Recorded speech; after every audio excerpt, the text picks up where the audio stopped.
Mini world. ایک نیلی مچھلی جو سمندر کی گہرائیوں میں رہتی تھی سب سے خاص تھی۔ اس کی نیلے رنگ نے اسے دوسروں سے مختلف بنایا تھا۔ وہ ہمیشہ دوسرے سمندری جانوروں کے ساتھ دوستی کرتی اور ہر ایک کی مدد کرتی۔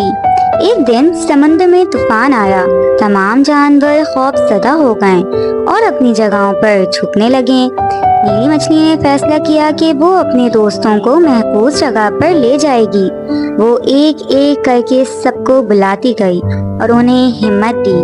نیلی مچھلی نے ایک جگہ تلاش کی جہاں سمندر کی لہریں کمزور تھیں۔ اس نے اپنے دوستوں کو وہاں لے جایا۔ جب طوفان ختم ہوا تو سب جانور نیلی مچھلی کی بہادری کی تعریف کرنے لگے۔ انہوں نے ایک ہیرو مان لیا اور سیکھا کہ دوستوں کی مدد کرنا اور ان کے لیے کھڑے ہونا ہمیشہ اہم ہے۔ نیلی مچھلی نے بھی یہ سمجھا کہ اصل طاقت دوسروں کی مدد کرنے میں ہے اور اس نے دوستی ہمیشہ مضبوط رہے گی۔